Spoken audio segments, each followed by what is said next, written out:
to the 62nd edition of our newsletter and video blog, now known as CITV.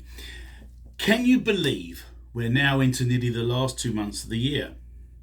The year seems to have flown by. It's crazy. It only seems like last week that we bought the land in Delray Beach, but in actuality it was just over 7 months ago.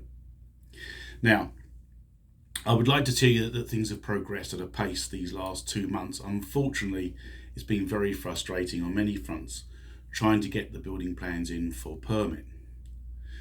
Although we are still a few weeks away from putting in our permit applications, by the time we have replied to the inevitable queries we will receive from the city, we are still a solid 3 months before we can expect any approvals. Now, that's my opinion. The groundbreaking in December and the optimism that was shared by many of our team is slowly eroding, and late January 2022 now seems more realistic. I think if I hear it's because of COVID one more time, I'm going to throttle somebody. The most convenient excuse for everything and anything that has ever been invented over the last 18 months. Now, the first part of getting your building plans approved is to have them reviewed by the Delray Beach Planning Committee.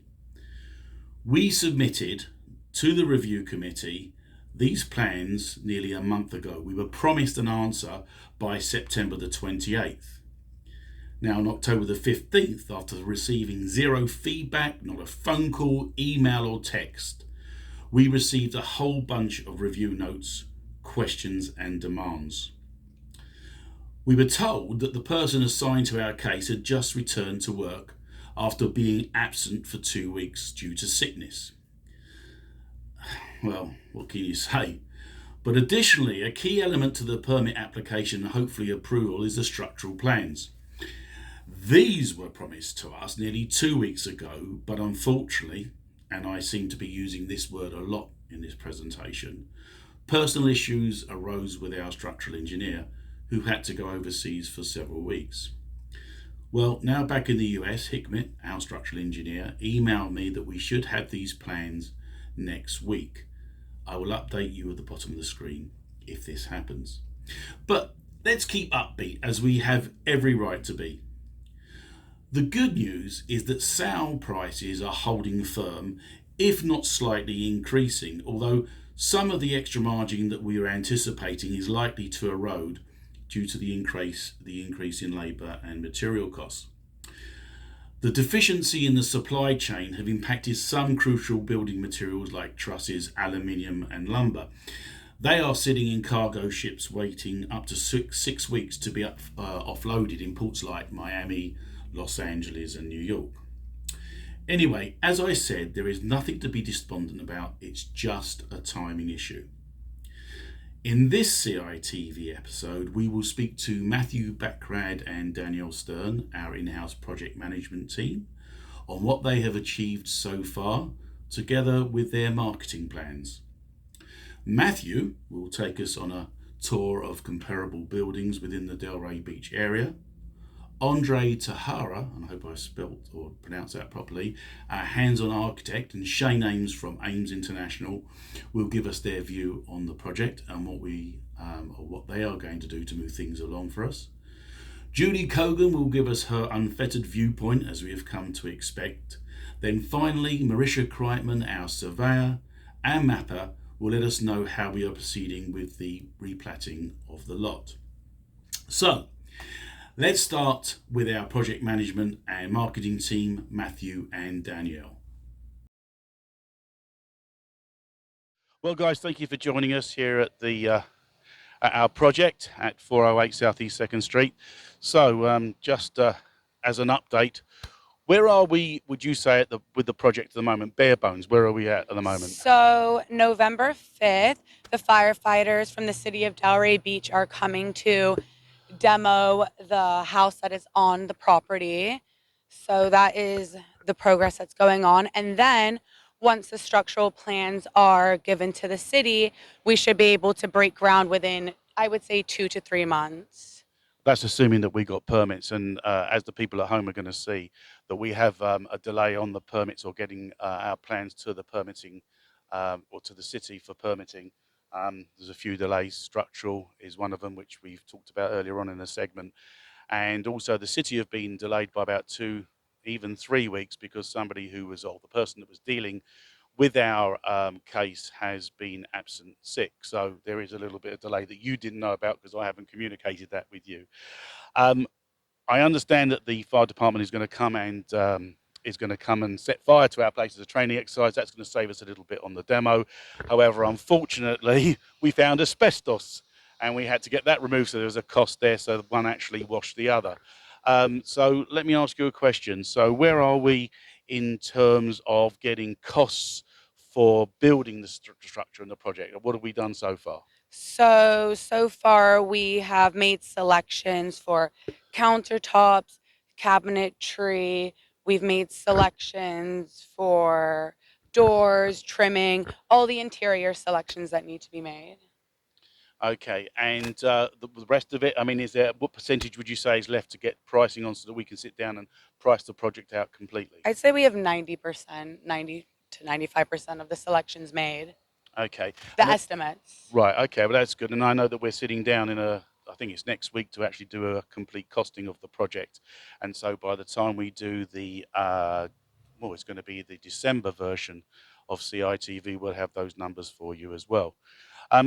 In terms of the exterior, Matthew, have we got that down pat now? We got the landscaping, the outside, the look and the feel? Yes, we're taking multiple pricing options on railings, landscaping, some of the materials that are going to complete the exterior of the project. Okay. Now, one of the things is behind us here.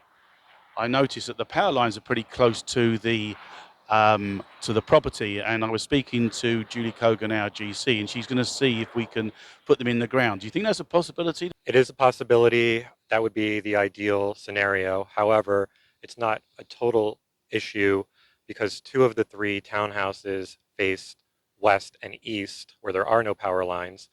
The center unit will be the only unit affected. However, the backyard and the master bedroom and living room face west, the opposite side of the power lines. Yeah, and of course, it's all about cost. I mean, it's not going to affect the final price that we get for the property, you think? I think people would prefer if it's not there, but Yeah, sure. they live downtown and it's part of the neighborhood. It's part of urban living. I understand that. Now, Danielle, you sent me an email last week, and you said that we got to move some trees because I thought at the beginning of this project we were told that the trees could go. There's no problem. Now I understand we got to move the trees and replace them. Can you explain about that, please? Yeah, so the city of Delray Beach, they're very big on nature preservation and making sure that, we keep the plants alive. So they've asked us to actually relocate some of the trees that are on the property. So we're in the process of finding someone that will relocate the trees and put them in a new safe place. And that's not an amazing cost, is it? But it's like about 1,000 or 1,500 to move, something like that. Yeah. Yes, we have an estimate that's coming in, I believe, today. Nevertheless, all these things are like death by 1,000 lashes, and I'm sure everyone out there knows what I mean. And Yeah. the nice thing is that we have mature landscaping already. It's very expensive to buy a new palm tree that's, somewhat mature. So it's not something we have to buy. Okay, just before we left, we wanted to talk, or the guys wanted to talk about some comparable properties that are right next door to us and some of the marketing we're going to be doing on the website. So I'll let you take over. So we just launched our new website for the project. It is called newdelraybeachtownhomes.com. So it will give people that drive by a little bit more information regarding the property, what's going on, pricing, designs, and selections. We've also put it up on the MLS. So it's great. We've already had a few calls regarding when the project's going to be complete, what's going on. So we have a date, people are already interested in the project. So it's already has interest. Well, let's talk about, if we step back a bit, give the viewers a little. Let's talk about, maybe Matthew, you want to talk about these 2 projects here? Sure. When we were on site several months ago, we actually met the owner of the property on the corner. That's going to be demolished, and he's going to be building a large house on that corner. The house behind us is under construction right now. It's going to be a contemporary new construction home. Okay, thank you very much for that insight, Matthew, Danielle, and we'll see you both back at base camp from 408 Southeast 2nd Street. Bye-bye. Well, I want to thank the guys for that. It was very informative and they certainly showed their enthusiasm for the project, which is excellent for all of us, I'm sure you will agree. I asked Matthew to take me for a tour of comparable priced projects within the Delray Beach, downtown and surrounding areas, for you guys to get a feel of the current pricing. Here is what we saw. Okay, Matthew, so what have you brought us here to see? So we are in downtown Delray. We're several blocks north of Atlantic, the opposite direction of our townhomes.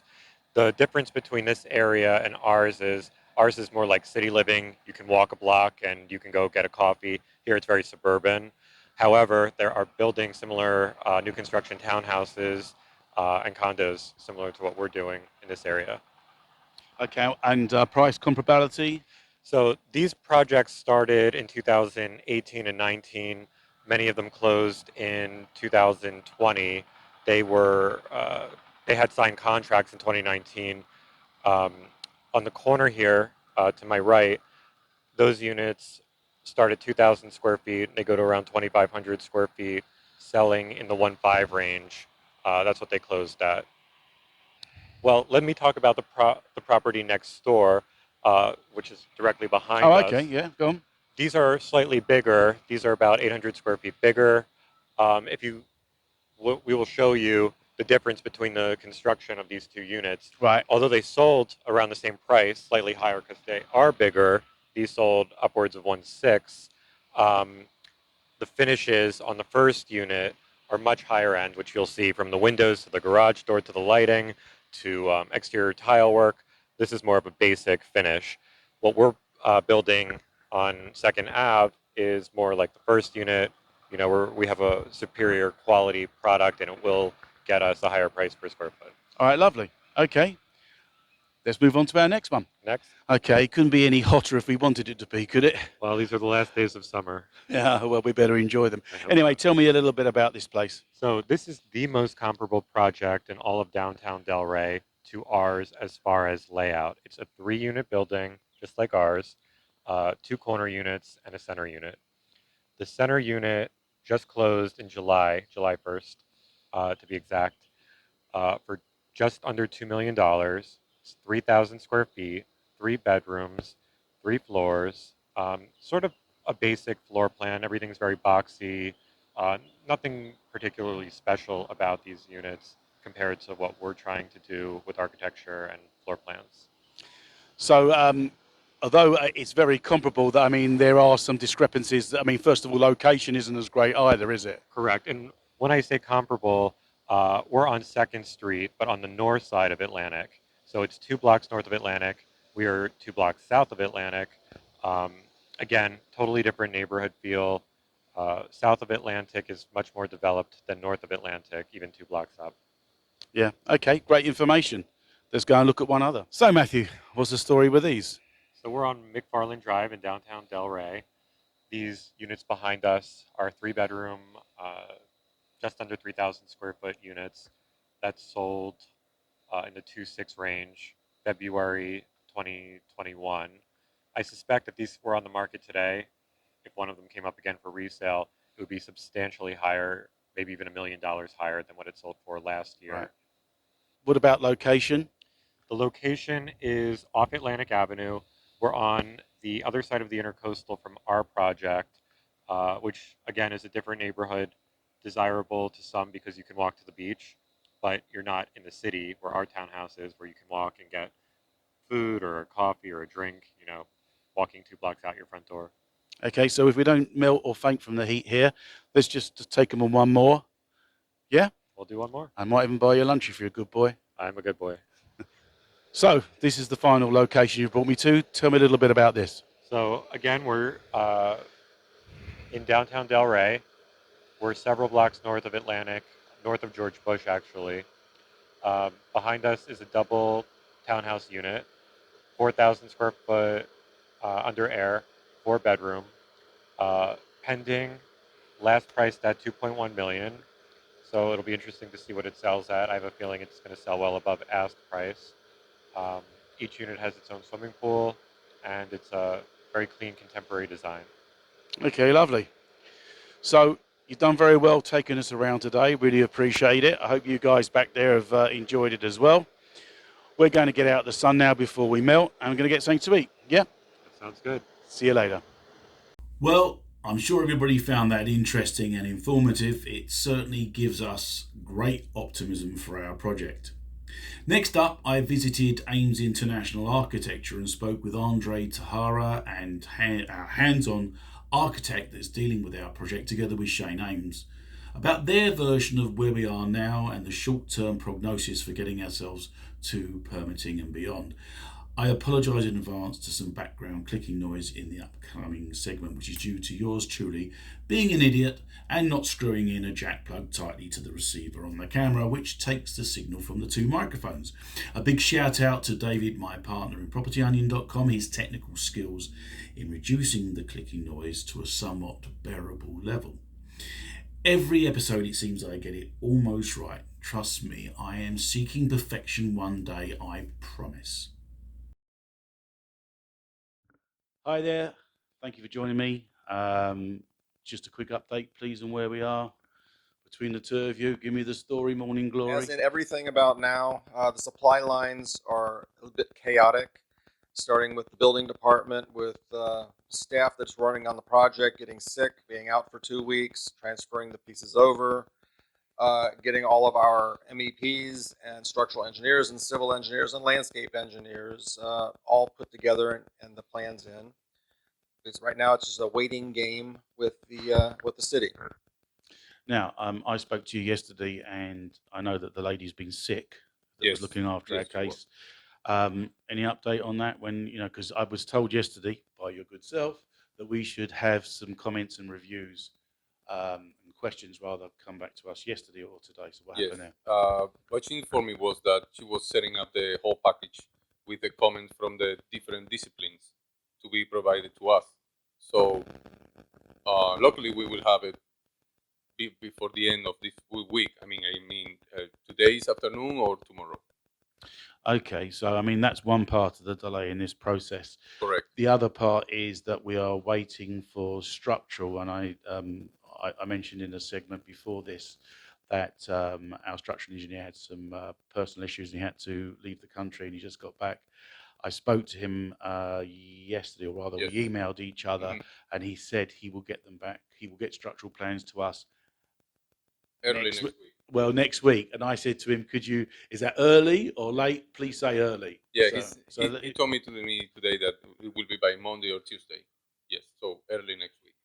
Okay, and is that the last piece of the jigsaw, guys? The structural? Yes. Is there anything else that is overhanging that if we get a good review, we can go straight to permitting? What is stopping us from doing that? Correct. Anything? Yes. And I ask you this every time. Can I ask you for a timeline? I said that we're going to break ground in December. I think that all of us really realise that's not going to happen. Just give me some sort of timeline from this position right now. It's going to be close. Really? The heavy part is getting through the site plan review and all the zoning issues and bits and pieces. Once it goes to the building department, they've pre-reviewed a lot of this stuff, so it just goes through the run. And then once they pop that out, you can immediately start. Okay, now the other thing is that everyone has got to understand at home is that we get the review, a favourable review, we put the permit application in, but can we start work before the crafts put in their permit application? You can start doing site work. You can start doing the surveying work, prep the ground, do form boards, everything that doesn't require a permit. An inspection. So once it goes in there, then you hold until you get the inspection of it when the permit is pulled. You can start pulling inspections, calling for them the day you get your permit. Okay, so that means they approve the MEPs, they approve the civil engineering plans, the structural engineering plans, the architectural plans. We are good to go, and then everything else can follow in a timeline alongside that. Actually, It's not a different permission for every discipline. So it's one permit set, one construction permit that will include all the disciplines. So that construction permit must be granted to request the inspection, as the architect just said. all right. So then we have to have the crafts, or what I would call like the electrician, the mechanical engineer. His plans have got to be approved first before we can start work, or can we start some of the work and then we get permission along the way? I'm a little bit confused how that process works. You can start work with doing groundwork and prep it for the first inspection that will be there, which will be for the underground and for the foundations. Right, so by that time we would hope that the permit would be approved. Correct. And ready for inspection, but it's not going to preempt us from starting work on the ground, i.e. doing the groundwork. So let's just say, so the structural can only go so far until they need an inspection, and then we have to stop and wait till hopefully the permits are approved, and they should be by then, and then we take an inspection. Have I got that right? Yes, and then we can get you have to get the construction fencing put in, all the signage, get the house demolished, get the temporary electric put in. That can all be done prior to you get the permit. Okay, so we can get a jump on the game. Mm-hmm. Okay, so that's why maybe December could be a start. Yes. Mm-hmm. Okay, all right. Well, that's better news than I anticipated. So that's good. Okay, guys, thank you very much for the update. Is there anything else that you can see that could trip us up right now, apart from, of course, the city not getting back to us for another year? So far, the production of plans has been smoothly. I mean, it has been a good coordination between all the disciplines, with the MEP engineer, with the structural engineer, and all of them. So the project looks pretty nice, as you can see. Yeah, it does. Look beautiful. Well, thank you very much for your time, gentlemen, and much appreciated. And we'll be talking soon. Thank you very much. Thank you. Well, I'd like to thank Andre and Shane for taking the time out to see me what was last week. I really appreciated that, and they have given me some renewed optimism for maybe getting the project to a December breaking ground situation. Fingers crossed. I also learned a few things from our meeting, so it was all good. I called up with Julie Kogen of Kogen Construction during our project costing meeting and asked her for her viewpoint. And here, as you've come to expect, she gives it, warts and all. Well, thanks for joining me, Julie. Just to let you know that the segment before last, which everybody's watching, we just left Marisha Kreitman from Averom and Associates, and she gave me better news than what I was expecting with regards some of the comments that came from the city. So where do you think we are at the moment? What do you think is the difficult things that we have got to overcome, and how do you see us proceeding? We are proceeding by making the adjustments from the developmental services. We have the comments. And yesterday, Andre, the architect that is with Shane Ames, sent us a very clearly marked out agenda of who's doing what. So we are all tackling our tasks to make the corrections. Okay, so I mean, I looked at, there was over 50 points that they sent. A lot of them were the drafting things. There's a couple there that I thought were going to be really bad news, i.e. the swimming pool. It's got to be 10 foot from the setback, and it was only 5 foot, so they drafted it to go back. So that's taken care of. The only other thing that is outstanding is they want a 25-foot radius around one of the corners, and they haven't been quite precise where they want that. So that's the reason why Andre from Ames International wants to have a conference call on Zoom with all the parties so we can speak. One of the things I would try and do, and that is that I've got a document that says that we don't need a traffic study, right? So hold on here. So if we have this Zoom call, I'd like to present that from me as sort of a layman, if you like, saying, well, hold on, I've got a letter here that says it's not measurable. You know, could we get away with this? And that would save us some dollars. Just an idea. What do you think about that? The way I feel is I would take care of everything on that list, because every time it gets sent back, we lose a full month. Right. Okay, there's some ambiguous things on there. I mean, one of the things is they wanted, as we talked before, about the financial bond.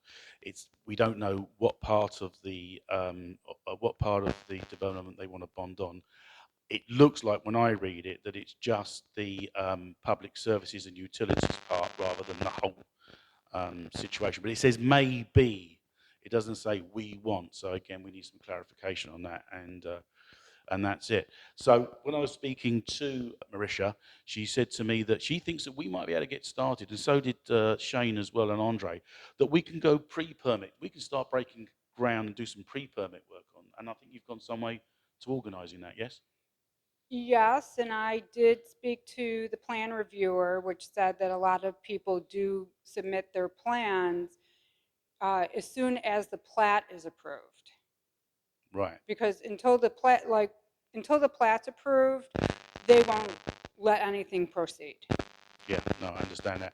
And Marisha, is chasing, but they're not so quick in getting back.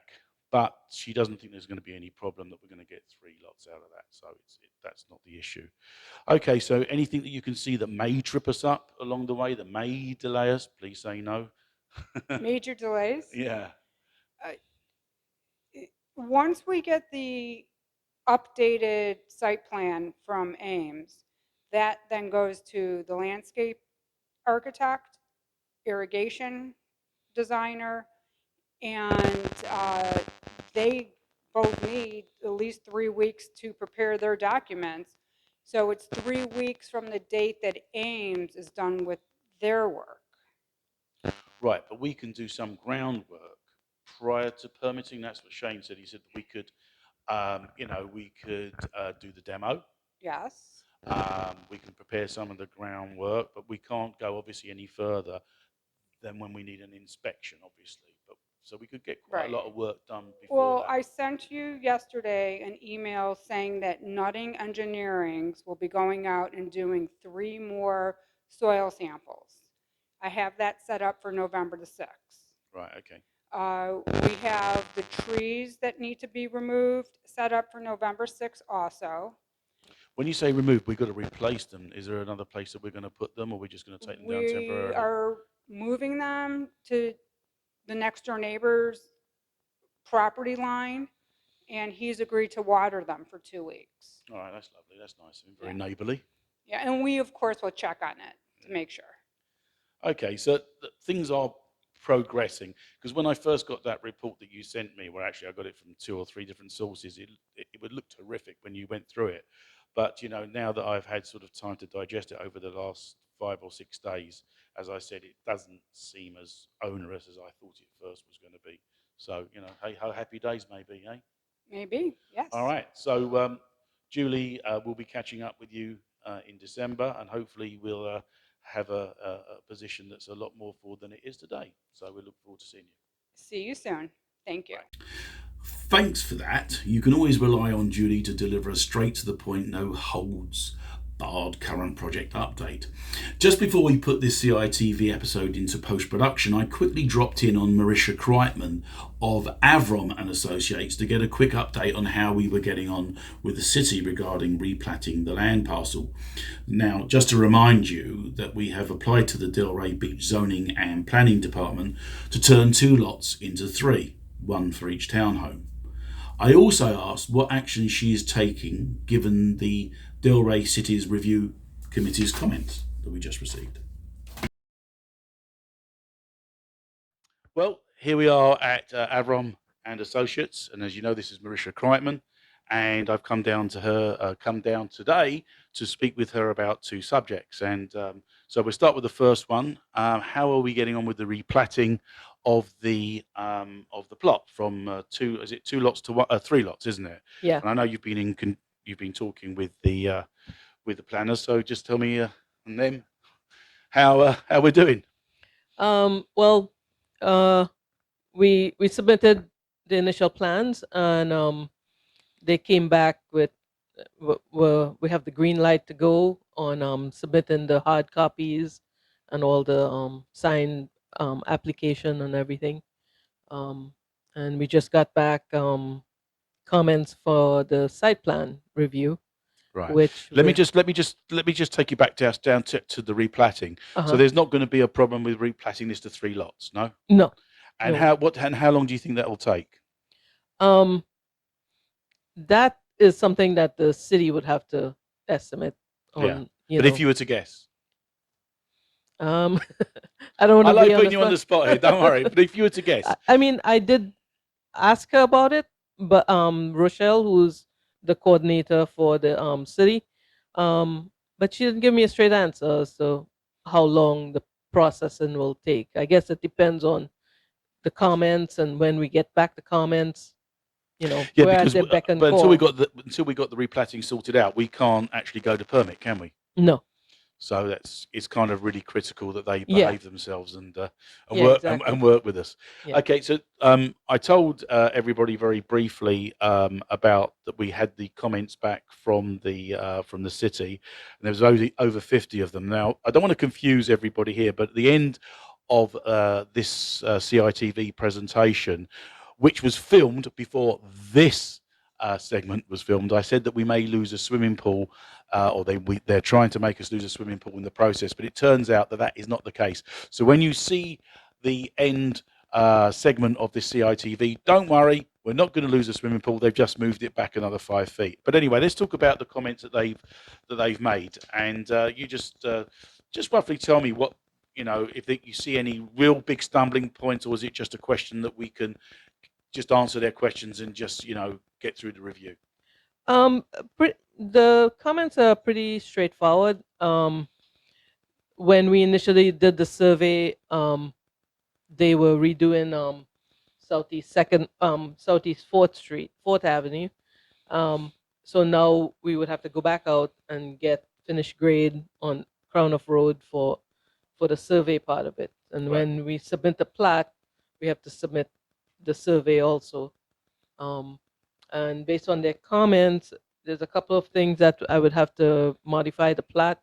They want a 25-foot radius on the corner, and there's an easement that they want on site, which we have to get a little more direction from the city as to where they want this easement. But it's pretty straightforward. Yeah, and we talked earlier today with the architects, Andre Tejera at Ames International Architecture, and he's going to arrange a meeting with the city via Zoom so that we can all jump on there and see if we can clear out these review questions quickly, and then obviously proceed to getting a green light, and then proceed hopefully to getting putting permit applications in. So we're really trying hard now. We said we wanted to try and break ground by December, and initially I thought that this was going to be a problem, but I'm told by Shane and Andre that we can do some permitting work to the ground, demolition, etc., putting up fencing, prepare Yeah. the utilities, but not actually do them until we get to an inspection situation. So we could possibly break ground in December, but I know this is very contradictory, because you've probably watched 3 or 4 segments at home going, yes, we can make it by December, no, we can't make it by December. But the fact of the matter is that we probably might just scrape in to prepare the ground. And would you agree with that? Yeah, I would say so. Yeah. I mean, So, if we get all these comments taken care of and yeah. submit it with the plat. And just so you can see, these are just the plans, and the swimming pool actually that we had the problem with, and I'll show you some better close up, is I think this one was only 5 foot from the easement, Right. the setback, and Right. it has to be 10 foot, correct? Yes. So we moved this swimming pool back 5 feet, and hey ho, happy days, as we say. So Yeah. that shouldn't be a problem. The only outstanding issue is this 25-foot radius that you talked about, Yeah. and we've got to find out from the city And where, the easement. and the easement where they want it.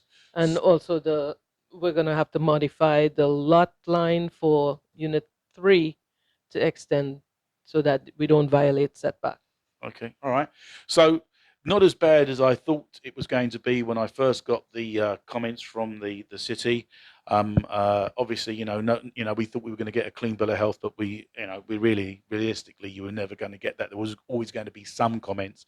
So anyway, that all said and done. Thank you very much, Marisha, for seeing me. You won't know this, but this is now the second time that I've been here. The first time I came here, the microphones didn't work, and I had to get them working. But anyway, thank you, and see you soon. See you along the Yep. road, as they say. Thanks. You. Bye-bye. Bye.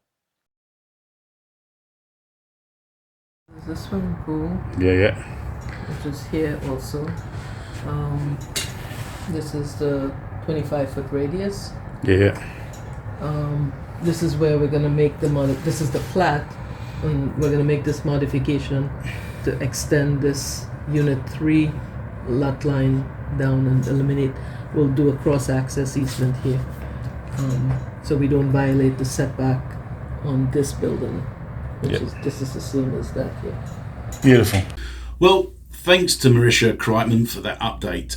As frustrating as dealing with Delray City can be, having the likes of Marisha on our team helps enormously. As you can appreciate, the project is very fluid in that situations and events change from day to day, and when we begin producing each episode of CITV, there can be a gap of 10 days or more between start and finish. Therefore, some of the interviews filmed were before new information became available. Notwithstanding this fact, my job is to give you insight into how the project is shaping up and inform you about other opportunities that we're looking at. As we are not dealing with live TV here, plainly, I am sure you can appreciate how some information becomes quickly outdated. Several days before this CITV episode was concluded, we received from the city of Delray Beach over 50 questions and demands for this project. Everyone hammered us, from the Planning and Zoning Technical Compliance Committee, Developmental Transportation Services, and the Technical Review Department. The only department that had zero comments was the Fire Department. And could it be that we gave them full permission to burn down the house on the land for their training? What do you think? Julie is leading the team to work through all the issues and comments that have been raised. The only concern is that Delray wants us to set out the utilities egress so that we could lose a swimming pool on the southeast corner unit. Of course, we can't allow this to happen, and we will have to find a resolution. But these are the types of things that we are finding out just now. And so by the time of the next CITV episode, we should have more concrete facts to present to you. This is part and parcel of developing property in an overly bureaucratic system, but we will prevail, and I look forward to giving you favourable news next time out. Now, before I say goodbye, I would like to leave you with this short video we took a couple of weeks ago when filming the Delray Beach Fire Department preparing the house on the land for a training burn. They encountered an enormous beehive which they managed to dissipate to their credit and bravery, and all I can say is rather them than me. Until December, keep well.